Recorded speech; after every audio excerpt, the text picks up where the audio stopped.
নমস্কার, আমি বাংলার মামাটি মানুষকে অনেক আমার প্রণাম, সালাম, জোহার এবং জয় জিনেন্দ্র। আমি সব কিছু জানাচ্ছি। সত শ্রী আকাল জি। আপনারা সকলে ভালো থাকুন, সুস্থ থাকুন। আপনাদের প্রতি আমরা খুব কৃতজ্ঞ। এত রোদ্দুরের মধ্যেও এবং সবকিছু অত্যাচার সহ্য করুন আপনারা যেভাবে ভোট দিয়েছেন লাইনে দাঁড়িয়ে, আপনাদের কাছে আমরা খুব কৃতজ্ঞ।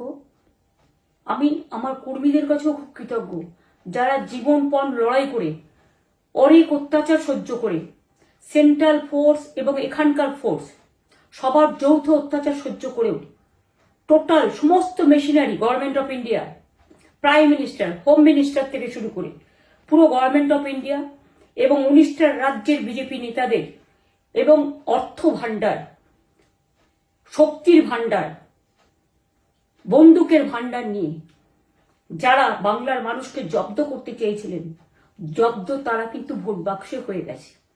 আমি আপনাদের নিশ্চিন্ত করে বলতে চাই, যেটা টিভিতে দেখাচ্ছে এটা বিজেপি অফিস থেকে কালকে বেলা 1:08 সার্কুলেট করেছে এবং টাকা দিয়ে বলেছে যাতে এটা দেখানো হয়। তার কারণ হচ্ছে, আমার কাছে স্পেসিফিক ইনফরমেশন এসছে 1:08 আমি কোনো একটা প্রেস মিডিয়ার থ্রুতে পেয়েছি এবং সেই ইনফরমেশনে দেখা যাচ্ছে তারা পরিষ্কার বলছে ফোর্সফুলি তোমায় করতে হবে, এটা তোমাকে এর মধ্যে যাওয়া যাবে না। কারণটা আসলে জানেন আপনারা, আমরা 230ও পেয়ে যেতে পারি, 226 ক্রস করবো 2026-এ। মানুষ যে বিপুলভাবে ভোট দিয়েছে, আমার তাদের প্রতি পুরো ভরসা, বিশ্বাস, আস্থা আছে। এবং ওরা কালকে এটা করিয়েছে প্রেসকে দিয়ে, তার কারণ গদি মিডিয়াকে দিয়ে।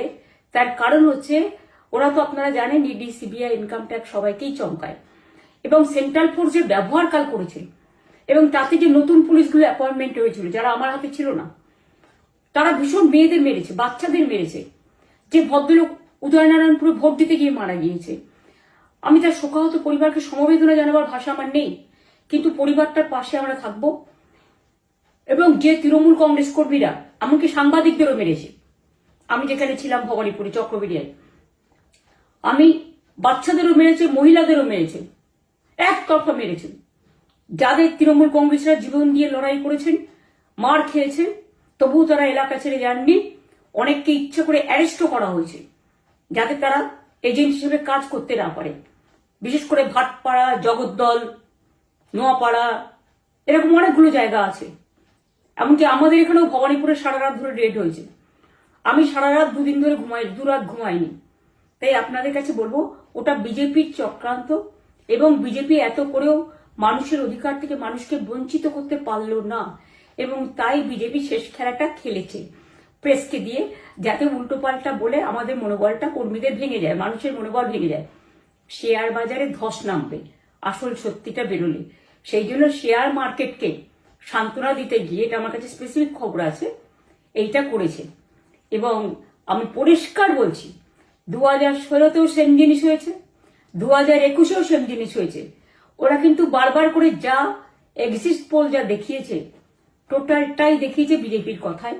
এবং আজকে তো আপনারা জানেন, নিরপেক্ষতা বলে ভারতবর্ষে কিছু নেই, সব একপক্ষ হয়ে গেছে। আমি তাদের বলবো, আমাদের কর্মীদের এবং মানুষকে সাথে থাকতে, যাতে কাউন্টিংয়ে সবাই সমানভাবে আজ থেকে পাহারা দেয়।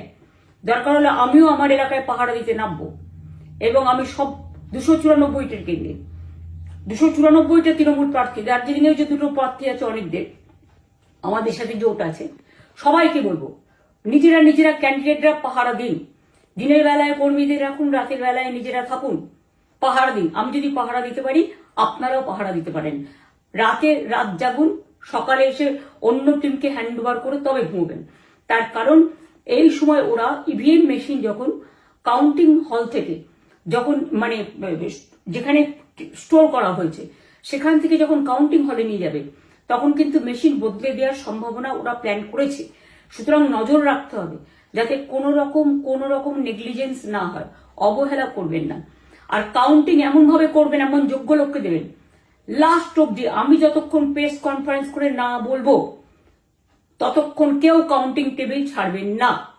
এবং মনে রাখবেন যে টেবিলে যেটা কাউন্ট হয়, তারপরে ওরা কম্পিউটারে আপলোড করার সময় সেটাকে চেঞ্জ করে দেয়। মানে আমাদেরটা দিয়ে দেয় বিজেপিকে, বিজেপিটা দিয়ে দেয় আমাদের। সেদিকেও নজর দিন, সতর্ক থাকুন। এবং আমি নিজেও কাউন্টিং হলে হানা দেবো, কারণ আমি অ্যাজ এ ক্যান্ডিডেট যেতেই পারি, সেরকম সব ক্যান্ডিডেট বসে থাকবেন।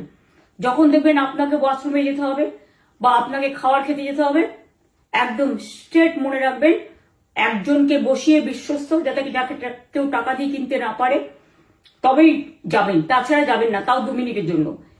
এত কষ্ট করেছেন, এইটুকু কষ্ট কিন্তু করতে হবে বাংলা মায়ের জন্য, বাংলার মানুষকে বাঁচানোর জন্য, বাংলার মানুষের অধিকার রক্ষার জন্য।